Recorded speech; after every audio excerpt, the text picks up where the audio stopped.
오늘 본문 고린도전서 1장 18절에 십자가의 도가 멸망하는 자에게는 미련한 것이요 구원을 받는 우리에게는 하나님의 능력이라. 아멘. 그리고 고린도전서 1장 22절에 유대인은 표적을 구하고 헬라인은 지혜를 찾으나 이렇게 말합니다. 이 구절들은 사람들이 인생을 살아가는 그 원리, 프린시플이 좀 각각 다르다라고 하는 말씀인 것입니다. 유대인은 표적을 구한다라고 하는 말씀은 유대인은 기적이나 눈에 분명히 보이는 어떤 증거를 원한다라고 하는 것입니다. 그래서 사복음서인 마태, 마가, 누가, 요한복음에 보면은 예수님이 종종 유대인들의 스승에 해당하는 바리새인들과 서기관들과 논쟁을 벌이시는 그 장면들이 성경에 등장하고 있습니다. 그들이 예수님께 요구하는 것이 항상 있습니다. 그게 바로 눈에 보이는 증거입니다. 그 마태복음 12장 38절부터 39절에 이렇게 증거합니다. 그때 서기관과 바리새인 중 몇 사람이 말하되 선생님이여 우리에게 표적을 보여주시기를 원하나이다. 예수께서 대답하여 이르시되 악하고 음란한 세대가 표적을 구하나 선지자 요나의 표적밖에는 보일 표적이 없느니라. 이렇게 대답하십니다. 유대 백성들도 또한 하나님 예수님께 표적을 또 보여달라고 합니다. 요한복음 6장 30절에 우리가 보고 당신을 믿도록 행하시는 표적이 무엇입니까? 하시는 일이 무엇이니까? 이렇게 물어봅니다. 눈에 보이는 현상을 요구하는 것입니다. 여전히 우리도 이 유대인들처럼 표적, 기적, 어떤 눈에 보이는 좀 극적인 현상을 바라면서 살아가는 경우가 있습니다. 어떤 선교사님에게 들은 이야기입니다. 그 선교지에서는 의사가 없기에 마을에서 선교하시는 선교사님들은 그 지역의 그 주술가들, 무당들과 싸워야 된다는 것입니다. 그런데 그 마을에 어느 집에 환자가 이제 발생하는 경우가 생긴답니다. 그러니까 의사가 없는 곳이니까 이 환자가 발생한 가정에서 두 사람을 동시에 부른답니다. 선교사님과 그 지역의 주술가.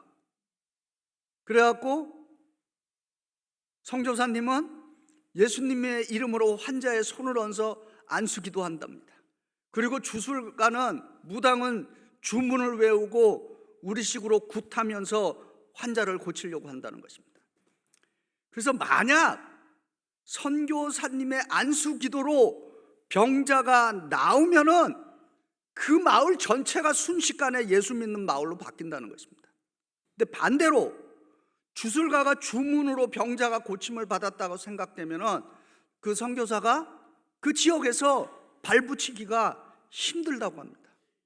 그 선교지에서는 가끔 이러한 그 절박한 그 순간들이 생길 때 현장에서 기적들이 막 순식간에 일어나서 본인들도 모르게 이게 무슨 일이지?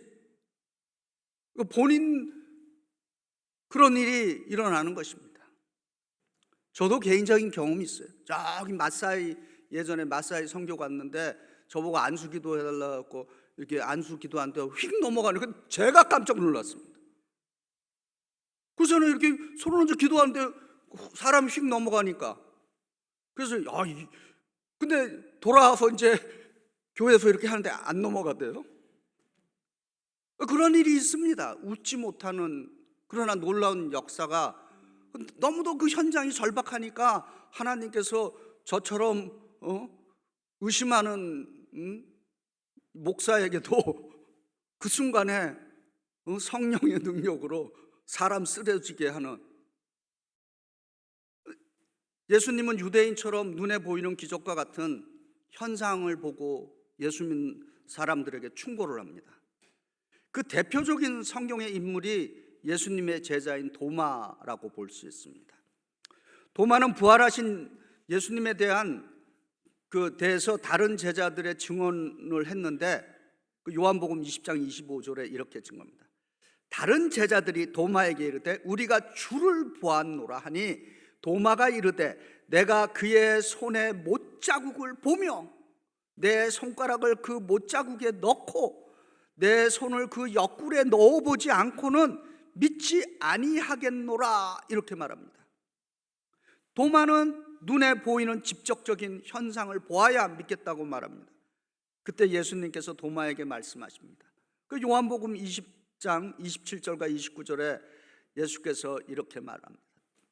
도마에게 이르시되 내 손가락을 이리 내밀어 내 옆구리에 넣어보아라. 그리하여 믿음이 없는 자가 되지 말고 믿는 자가 되라.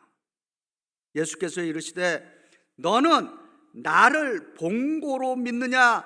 보지 못하고 믿는 자들은 복되도다. 아멘. 우리는 예수님을 보지 않고 믿는 사람들이라서 복되다라고 하는 것입니다. 어떤 면에서 보고 믿는 것은 믿음이라고 할 수 없습니다. 히브리서 11장 1절에 믿음을 이렇게 정의합니다. 믿음은 바라는 것들의 실상이요 보이지 않는 것들의 증거니라. 아멘. 그러니까 보지 않고 예수님을 믿는 분들은 사실 대단한 모험가들입니다. 그리고 보지 않고 예수님 믿는 분들은 비저너리들인 것이에요. 비저너리들. 이런 분들을 예수께서 복되다 이렇게 선언해 주시고 계십니다. 고린도전서 1장 22절에 헬라인, 그리스인은 지혜를 찾으나 이렇게 말합니다. 영어로 소피스트라는 말이 있어요. 소피스트란 그리스어로 지혜를 의미합니다. 그래서 이 소피스트들은 생각이 영리하고 말이 능숙하고 나쁜 것도 좋게 보이도록 말할 수 있는 언변이 좋은 사람을 그렇게 소피스트라고 부릅니다. 헬라인 그리스인은 그 시대에 이성을 대표하는 사람들입니다. 그들은 그 시대의 지혜의 철학을 얻기 위해서 살아가던 사람들입니다. 그래서 사도행전 17장 21절에 이렇게 증거합니다. 모든 아테네 사람과 거기서 나그네 된 외국인들이 가장 새로운 것을 말하고 듣는 것 이외에는 달리 시간을 쓰지 않더라 이렇게 증거하고 있습니다. 그만큼 그리스인들은 합리적인 이성을 추구하는 지성인을 대표한다고 볼 수 있습니다. 그러나 우리가 보고 믿고 합리적이어야 믿고 상식적이어야 믿는다면 그것은 믿음이 아니라 이성이 된다라고 하는 것입니다. 예수 그리스도의 믿음은 나의 합리적인 것, 우리의 합리성을 무시하지는 않습니다. 그러나 예수 그리스도를 믿는다는 것은 하나님의 말씀에 대한 거룩한 순종을 요구하고 있는 것입니다. 성경에 기록된 약속의 말씀에 대해서 하나님은 나의 복종을 요구하고 계신 것입니다. 그래서 사도 바울은 현상을 추구하고 기적을 보면서 살아가는 유대인들에게 예수 그리스도는 그들의 앞길을 가로막는 장애물과 같다 말합니다. 그리고 이성을 추구하면서 살아가는 크리스천들에게 예수 그리스도는 어리석은 인물이 되고 있다 이렇게 말합니다. 그래서 고린도전서 1장 23절에 사도 바울은 유대인에게는 꺼리끼는 것이요 이방인에게는 미련한 것이로다 이렇게 증거합니다. 그럼 우리 예수 믿는 사람들이 살아가는 이 십자가의 도로 살아간다는 게 이게 무슨 의미인가? 고린도전서 1장 23절과 24절입니다. 우리는 십자가에 못 박힌 그리스도를 전하니 오직 부르심을 받은 자들에게는 유대인이나 헬라인이나 그리스도는 하나님의 능력이요 하나님의 지혜니라. 아멘. 그러니까 십자가에 못 박히신 그리스도는 예수님이시고, 십자가에 못 박히신 그리스도를 전한다는 것은 곧 복음이라는 기쁜 소식이고, 복음은 다른 말로 은혜이다라고 하는 것입니다. 그러면 이 복음이라는 기쁜 소식, 이 십자가의 도로 산다라고 하는 것이 어떻게 살아가는 것이 십자가의 도로 살아가느냐라고 하는 것입니다. 첫 번째로 십자가의 도로 산다는 것은 은혜의 삶을 살아낸다는 것입니다. 사도 바울은 자기 자신에 대해서 이렇게 고백합니다. 고린도전서 15장 10절에 내가 나 된 것은 하나님의 은혜로 된 것이니 내게 주신 그의 은혜가 헛되지 아니하여 내가 모든 사도보다 더 많은 수고를 하였으나 내가 한 것이 아니요 오직 나와 함께 하신 하나님의 은혜로다. 아멘. 은혜는 오직 예수 그리스도의 종교에만 존재하는 것입니다. 그래서 교회는 은혜이신 예수 그리스도를 알아야 하고 이 은혜의 복음을 전할 수 있어야 한다라고 하는 것입니다. 그러려면 이 은혜가 무엇인가를 우리가 철저하게 깨달아야 하는 것입니다. 은혜에 대한 체험이 있어야 하는 것입니다. 20세기의 최대의 신학자로서 존경받던 분이 있습니다. 그리고 독일 나치 시대에 저항했던 칼 바르트라고 하는 목사면서 신학자인 분이 있습니다. 제가 알기로는 이분만큼 책을 많이 쓴 분이 없습니다. 이분이 평생 쓴 책을 이렇게 잣대로 딱 쟀더니 1m, 한평생 쓴 책을 자로 쟀더니 1m가 나온다는 거예요. 여러분 글 써보지만은 한 장 쓰는 것도 힘드는 시대입니다. 근데 1m를 썼어요. 어마어마한 방대한 책을 썼습니다. 그런데 이 칼바르트 이분이 이렇게 고백합니다. 인간이 된다는 것, 사람이 된다는 것은 하나님의 은혜를 누리는 존재가 된다는 뜻이다. 아멘. 1m의 책을 쓴 사람도 인간이 무엇이냐고 물어봤을 때 인간이 된다는 것은 하나님의 은혜를 누리는 존재가 된다라고 하는 것을 깨달았다는 것입니다. 다시 말해서 이제 우리가 살아가는 인생의 원리는 제가 자주 말씀드리는데 사주팔자나 점술이나 운명에 살아가는 무속신앙이 아니고 기적이라는 현상을 갈망하는 유대인의 신앙도 아니고 합리적인 이성을 추구하는 헬라인의 철학이나 지식도 아니고 예수 그리스도 안에서 은혜의 삶을 인생의 원리로 살아가는 것이 크리스찬들인 것입니다. 할렐루야. 먼저 은혜는 한 분이신 예수 그리스도를 통해서 그분의 제자들에게 임해 있고, 그리고 그 은혜는 제자들을 통해서 예수 그리스도의 교회에 임했고, 그리고 그 은혜는 교회를 통해서 전 세계 인류에게 임하게 된 것입니다. 이 은혜는 예수 그리스도의 십자가의 피의 대가로 모두를 위해서 주신 하나님의 선물인 것입니다. 지금 우리가 컴퓨터 시대에 살고 있어요. 컴퓨터의 기능 가운데 지우는 기능이 있습니다. 그리고 또 누르면 다시 이렇게 리셋을 해주는 기능이 있습니다. 예수님의 십자가는 이 컴퓨터의 기능처럼 우리의 죄와 허물을 싹 지우는 능력이 있습니다. 그리고 예수님의 십자가는 우리의 삶을 그 피의 공로로 다시 리셋, 다시 새롭게 시작할 수 있도록 해주는 능력이 있습니다. 할렐루야. 복음, 기쁜 소식입니다. 하나님께서 예수 그리스도를 통해서 우리를 위해서 이미 모든 것을 다 이루어 놓으셨다라고 하는 것이 복음인 것입니다. 만약 저와 여러분이 피땀 흘려서 피눈물 흘려서 뭔가 이룩했다 그러면은 그것은 복음이 아닌 것입니다.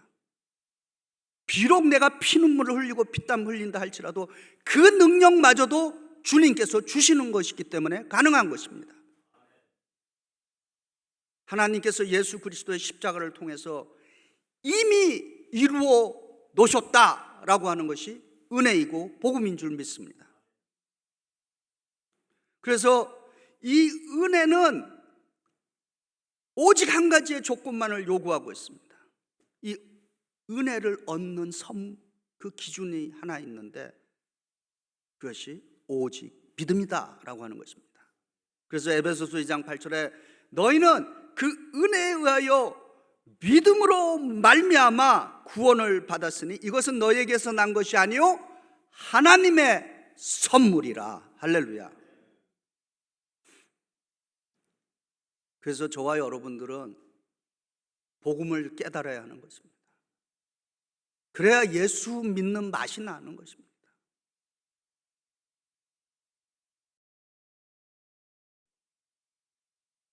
두 번째로 십자가의 도로 산다는 것은 예수님의 겸손과 온유를 실천하는 삶인 것입니다.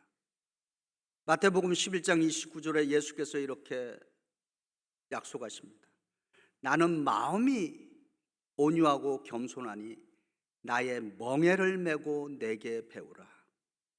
그리하면 너희 마음이 쉼을 얻으리라. 아멘. 제가 이렇게 목에 건 거를 이걸 스토리라 그러는데 영어로 이거 한국말로는 뭐라 그러죠? 이거를 혹시 저도 기억이 안 나네요. 네, 아무튼 이 스토리인데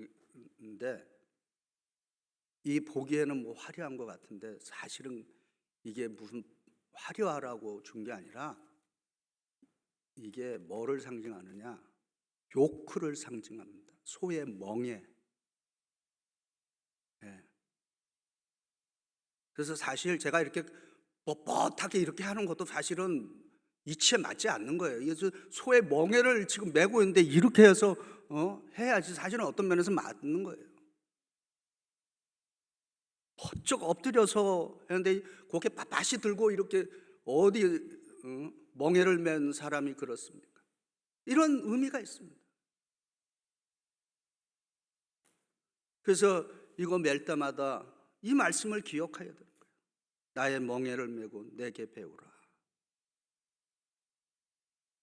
세 번째로 십자가의 도로 산다는 것은 사랑으로 행하며 자기의 부정과 자기 희생의 삶을 실천해내는 것입니다. 예수님께서 신약과 구약을 그 수많은 계명을 딱 두 마디로 요약해 주신 말씀이 있습니다. 그걸 우리가 Greatest Commandment라고 그러죠. 가장 위대한 계명. 우리 신앙생활 오래 하신 분들은 너무도 잘 아는 말씀입니다. 마태복음 22장 37절부터 40절입니다. 예수께서 이르시되 내 마음을 다하고 목숨을 다하고 뜻을 다하여 주 너희 하나님을 사랑하라 하셨으니 이것이 첫째 되는 계명이요 둘째도 그와 같으니 내 이웃을 내 자신같이 사랑하라. 아멘. 이 두 계명의 모든 율법과 성지자의 강령이라고 말씀해 주셨습니다. 마태복음 16장 24절에 이렇게 또 증거합니다. 사람이 나를 따라오려거든 자기를 부인하고 자기 십자가를 지고 나를 쫓아오라 이렇게 말씀하십니다. 그래서 우리가 하는 모든 행위의 근거는 사랑과 자기 희생의 기초가 있어야 할 줄 믿습니다. 마지막으로 네 번째로 십자가의 도로 산다는 것은 성령의 인도하심을 받는 삶인 것입니다. 로마서 8장 14절에 사도 바울은 무릇 하나님의 영으로 인도함을 받는 사람 곧 그들이 하나님의 아들, 딸들이라 이렇게 증거하고 있습니다. 우리들의 기도와 하나님의 말씀은 우리를 성령의 인도하심을 받도록 하는 줄 믿습니다. 그래서 고린도전서 1장 25절에 하나님의 어리석음이 사람보다 지혜롭고 하나님의 약하심이 사람보다 강하느니라. 하나님의 어리석음과 하나님의 약하심은 이 땅에 어떠한 역사, 철학, 신학, 교리, 이념, 사상, 지식, 물질, 어떤 무속신앙보다 더 위대하고 무한하고 강력한 것을 믿으시기 바랍니다. 이제 저와 여러분이 인생을 살아가는 삶의 도, 인생의 프린시플은 십자가가 되기를 기원합니다.